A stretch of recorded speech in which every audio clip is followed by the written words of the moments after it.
好，接下来关心到是我们前几天关心的非常多，中国大陆针对于这个其他的国家，不管是在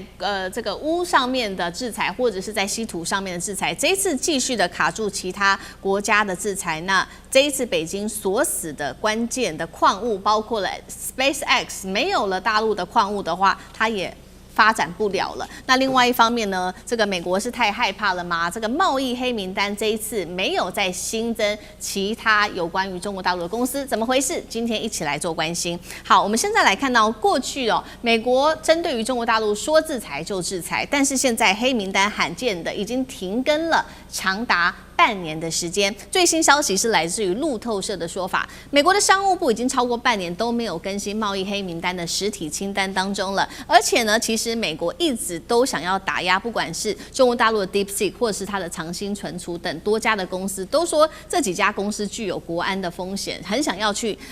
把他们给做制裁，但是到现在为止，已经半年过去了，都不敢制裁，创下10多年来最长的一个记录那我们就看到说，美国的商务部也做回应啦，说为什么不敢制裁？其实说了等于没说，他们只是说，现在就是有其他的原因，所以不做制裁。那美国的智库也就这样酸美国的政府说呢，你如果不制裁中国的话，这个实体清单就像是打地鼠，你必须要持续的补漏洞啊，你这样子停手了，就可能让技术指的是美国的技术流向对手，流向中国大陆。好，智库就提醒说，不可以再对中国这么的好了。那到底怎么回事呢？这个美国的贸易黑名单半年没更新，让 DeepSeek 还有让长兴存储等于逃过一劫，是为了避免美中关系更加紧张，所以不做制裁吗？岳老师怎么解读？我在这边先纠正一个逻辑上的问题啊，因为这边问的问题就是说，长期没有新增制裁企业的名单，难道美国不怕损害自己的美国利益吗？那么这个意思就是说，制裁就可以维护美国的利益啊。那么这个观点的话呢，就是我们现在在讨论一下，就是说大陆究竟什么样的企业可以使得美国的利益受损？美国利益受损的最主要的理由是美国的国家安全。现在大陆有什么样的企业？比如说讲到刚刚讲到无人机，我最近看到了到深圳去看了大疆的无人机。那无人机本身来讲的话呢，大陆发展上来讲，无人机有各式各样的民用的企图。那你人家的话呢，你不让我在大陆美国卖，那在别的地方卖也是一样。那么所以说我这里面就出现了2种需要解释一下的，就是说呢，首先第一个，我这深刻的怀疑，长期没有延展这个制裁名单，是因为这些整个制裁的目的是假的。就是说目的是不让大陆的企业能够到美国来做生意，而不是说它真正的涉及到美国的利益的影响。为什么呢？因为大陆这些企业能够在美国有竞争力，能够卖掉，这是真正的原因啊。因为我们所有的买卖关系要求的并不是国家安全，而是供需原则。你有需求，它自然会买啊；没有这需求就不会买啊，对不对？比如说大陆的新能源车的话，来卖到美国去，美国现在想办法背革它，不让它卖，因为美国自己的利益就是它自己的传统的汽车行业。你就可以了解到这个问题。然后第二个情况下的话，就是说美国有很多智库会强调说，美国的清单要制裁什么的。那大家可以看得出来非常清楚，因为这个等于说是增长的制裁名单，增长制裁名单等于就是一种保护主义啊。就是你要制裁我，我就制裁你。那这一次川普，我说句良心话，5月13、14号刚好是一生一世啊。川普到了美国，是我见过这个家伙最听话的3天非得照稿念又是什么还弄孔子什么的，他为什么要这么客气？这几天他在 G7 开会的时候，多嚣张啊，对不对？他除了跟法国总统夫人打招呼以外，不跟法国总统打招呼啊？那为什么呢？因为他就会发觉说，中国这个企业得罪不起啊。对不对？你现在搞一大堆制裁的名单，人家也制裁你啊，对不对？那美国要卖的多还是中国卖的多？美国卖的服务业多得多，对吧？了解什么律师法律顾问什么的，咨商什么这些东西。所以你在这种情况下，这是互相的保护主义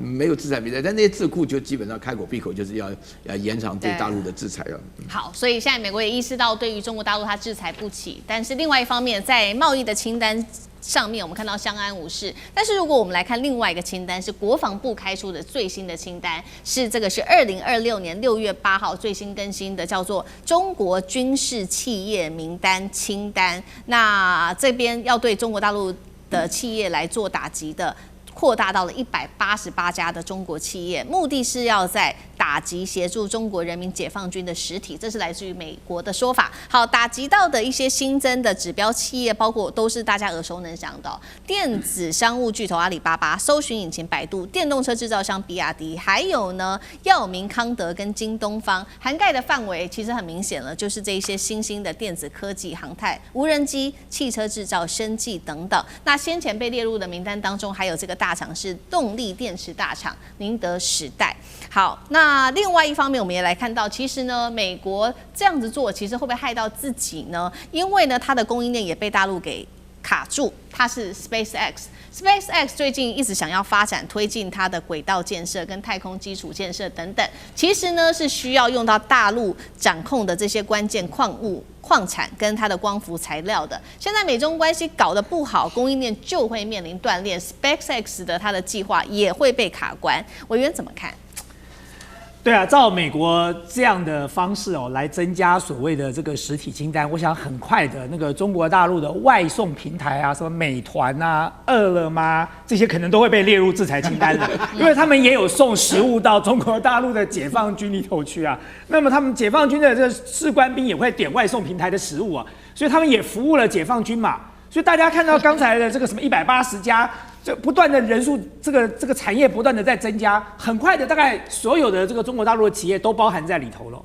那么其实美国会做这样的宣示，不外乎是2种可能啊。当然，第一个就是长期以来，美国对中国是有很高度的敌意的。那么这一点，我相信北京政府心知肚明哦，就是美国自始至终就没有放下对中国的围堵跟打压这样的一个意图的。那么第二个就是刚才苑老师讲的嘛。就是以国安之名行保护之实啊，讲个国安进行制裁，但是其实是为了走保护主义啊，因为你的竞争不过中国大陆的企业，所以你就干脆所有竞争不过的都扣一个帽子，说是跟国安有关的，所以很快的搞不好泡泡玛特也有跟国安有关，以后泡泡玛特也不要在美国卖了，因为美国显然卖不过它。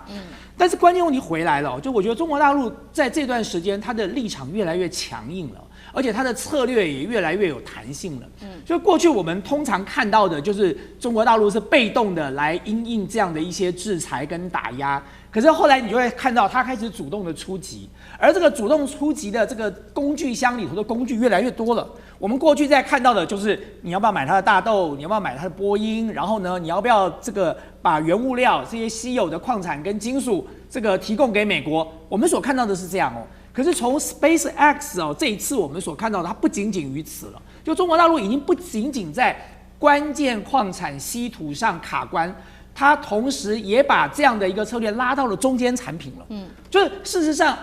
美国永远不可能离开中国大陆的供应链，因为所有的这个全球分工的过程当中，其实每一个这个行业里头都有很大量的这个中间产品是由中国大陆的工厂生产出来的。所以你少掉了中间产品的这些作为这个零件那么或者说一些关键的这个部分那么你后来的这个终端产品就不可能制作出来的。所以其实从这一次你就会发现，中国大陆已经不只是走稀土矿产了，它连中间产品它也拿出来用了。那这个如果拿出来用那中国大陆将来要卡美国的可多了，因为美国在各种重要的军工产业或者是一般的民生产业里头，其实很多的这个关键的零件都是来自于中国大陆的中间这个制品了。是，那同样的问题，那干哥又怎么看？对啊，我是在想啊，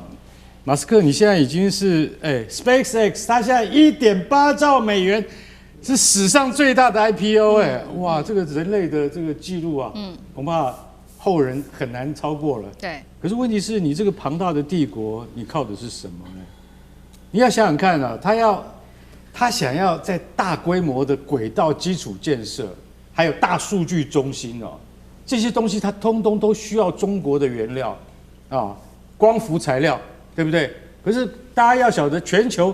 对于光伏这上面的这个材料的中心核心技术最强的是谁？还是中国嘛？就一定是中国，你根本离不开中国。还有什么星链？它的星链卫星，它用多晶硅光伏面板，哪里？中国，在江苏。所以我想请问你一下，你现在弄我188家企业，好，这些188家企业，好，这个通通都跟那个中国的这个军方有关系，所以我要。他没讲制裁列入清单1260H 清单，就是说以后你的东西我们通通都要查。那我现在今天想反问一下，中国要卡你，那不是易如反掌吗？我光卡一个马斯克，你什么时候才能够移民火星？你告诉我，对不对？然后你的特斯拉你要怎么办？而且马斯克他已经，我跟你讲，头洗了一半。